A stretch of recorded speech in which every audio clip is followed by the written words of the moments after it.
Bonjour Pascal. Bonjour.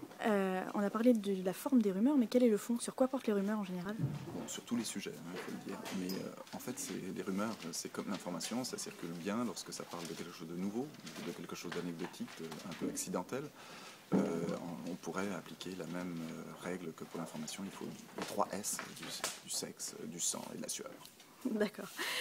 Vous avez parlé de Facebook tout à l'heure et des 180 amis en moyenne par Français. Mais par exemple, une rumeur qui est lancée sur Twitter n'a pas du tout la même portée puisque Twitter est public. Alors oui, Twitter est public. Ceci dit, il faut être abonné. Et donc, Twitter est quand même un réseau social parce qu'on ne peut pas être comment dire, sur le fil de n'importe qui. Il faut déjà connaître la personne, s'y intéresser. Et par conséquent, en fait, c'est réservé à un certain nombre, à un certain type de personnes.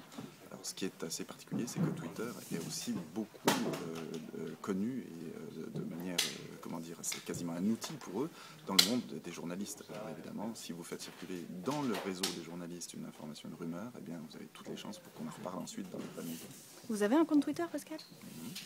Non? Oui. Mais enfin, il n'est pas public pour le coup. Il n'est pas public. Et pourquoi? Pour quelle raison? Ça prend beaucoup trop de temps pour moi. D'accord. Je vous remercie beaucoup.